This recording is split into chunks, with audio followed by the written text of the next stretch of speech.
This is a Tubi original. Now, this like looked like they put a little bit more budget into it. It looked like pretty polished looking for a low budget movie. But then again, there wasn't a lot of like extra crazy shit that they were putting into it. So, first person shooter is the IMDb description of it is on the cusp of a much anticipated release. The head of a video game company finds his life is being hacked and slowly destroyed by a mysterious coder. So, now what was kind of weird is like when I watched the trailers on this, I was like, it seemed like there was a way that somebody had to like make the video game like kill people or like to get into the game and attack people like through the game. And I thought that was kind of like an interesting concept, and they do some things with that. But it's just basically like a stalker sort of thing. Like, have you seen movies like 90s movies like The Temp? You remember that movie with like Timothy Hutton, or like The Fan with Robert De Niro? It's like, or the one with John Travolta, which came out sort of recently. And I think that was called, I can't remember the name of that, but that was also about like a psychotic fan that the lead singer of Limp Bizkit directed, Fred Durst directed. Oh, now that one was sort of like was supposed to be a horror movie, but it turned out to be an unintentional comedy. But it uses the same theme of like a stalker. There's a guy that like works at a place. In this case, he's a video game company CEO. So his partner is the one that gets killed like while he's playing the game. And then there's a stalker that comes after him, basically tries to like weasel his way into the company, gets close to like all the people that the CEO of the video game company is close with, tries to sort of like manipulate them and like blackmail them, and then like toady up to the CEO, and then basically like try and take him down. So it's basically like a stalker movie kind of format. But it was sort of weird, like when they started the movie with the other developer of the game getting killed, which starts out kind of like the mystery for it. You would have thought that like the way he gets killed is kind of interesting. It makes it look like the game's reaching out to kill him, but they didn't expand on that. They just turned it into a stalker movie. So it sort of shifted gears away to like the way that they advertised it. But for what it was, not bad. Sort of reminded me of like a little bit more of like a TV movie. Now the actors were great. That was probably like the best part of it. And it didn't have like a lot of fat on it or anything, but it just sort of came across like we've seen like with a lot of these Tubi movies, it's sort of just like a kind of generic movie. If they would have gone into more kind of like concepts of using the game to kill people, that would have made it less generic. That's sort of what I was looking for. But for what it was all right. It was what I think is kind of cool. So this guy actually, the director Stephen Monroe, has a big background in horror and low budget horror. He did the remake of I Spit on Your Grave and its sequel, I Spit on Your Grave 2, unrated, and did a bunch of low budget ones like Exorcism of Molly Hartley. So he did Spit on Your Grave. He did he did a lot of. He's been involved in low budget horror, so I think he's got the chops for this, which makes it interesting. Yeah, no, it was like it was fairly well executed, but there's no like, you know who the stalker is like right away, so there's no kind of mystery to it. I'll tell you what's funny. So I'm just looking up him because I like to kind of see what these guys have been working on. Now I wonder what's going on with Tubi here, because so Stephen Monroe is the director of first person shooter. Yeah. His next project is something called Unborn. I think that's already on Tubi actually, which is another Tubi original. Yeah.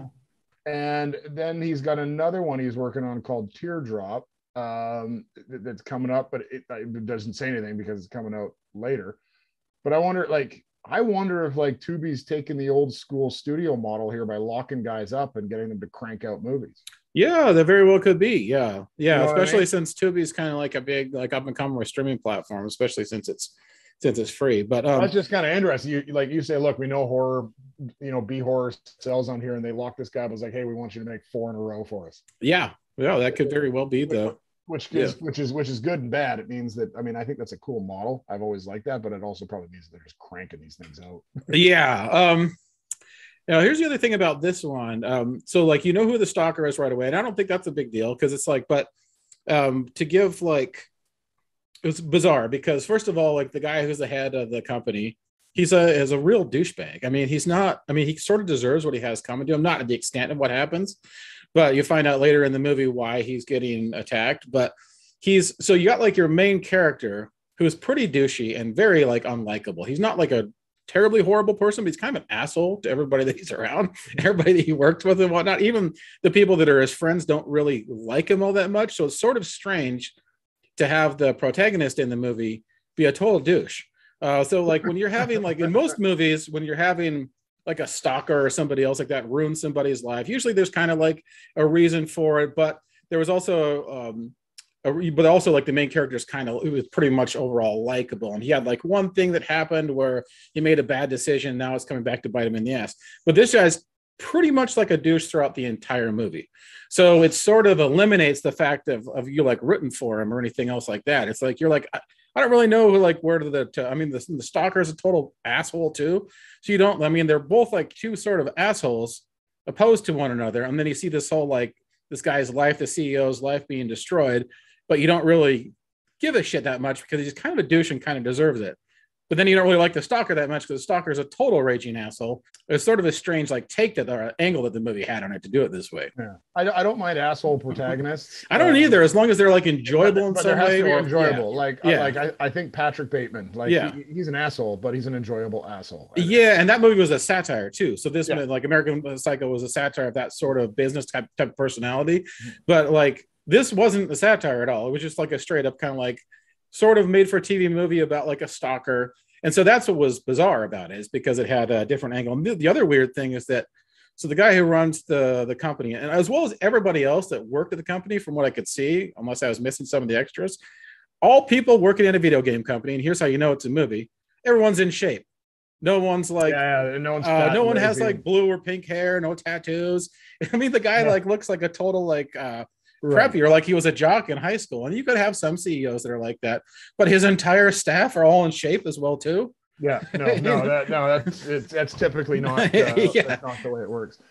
I mean, I like the guy. I like the other films he's done. I think it's going to be. I mean, as long. But the interesting thing about it is you want to have a mystery to some of these things, and they established who it was right off the bat. Yeah, or if it doesn't have a mystery, what I think would have worked better for it is take some enjoyment in taking the guy down. You know, like do like a satire or something where like poking fun at CEOs or these kind of like video game companies where he deserves to get taken down. Do something along the lines of like that, but to play it off as a straightforward kind of thriller where we know who the bad guy is right away, and then we also are like very soon into it, and then also have the main character be like a total douche. Sort of makes, I don't know, it didn't make a lot of sense to me, but okay. I mean, it's worth checking out. I just think it would have been better if they would have taken like maybe a satirical approach for it, or had like something different happen with it than your standard thriller. I really think you gotta. I mean, you have to with Tubi Originals. We talked about it before we got into these. You gotta understand what you're making here. Yeah. I was honestly like Swim, when I was getting through Swim, I was thinking, who did they make this for? This is a serious movie about a shark in a home. Like, no one wants to see this. It's like, and that's part of the problem with a lot of this stuff when you're getting into B movies. You gotta remember what you're making here. And remember your audience. Like, and I think you're right, and I think that like along those lines, this movie would have worked much better as a black comedy, because then you could go like the American Psycho angle of it. You could have the main guy be a douche and then get away with it because you're making fun of those elements through it. And then you could probably do something a little more over the top with it too. Right, exactly. Like take it, instead of trying to make it serious. I think that's the biggest thing. And so after this week, I definitely want to discover more that are taking it, that understand what they're making.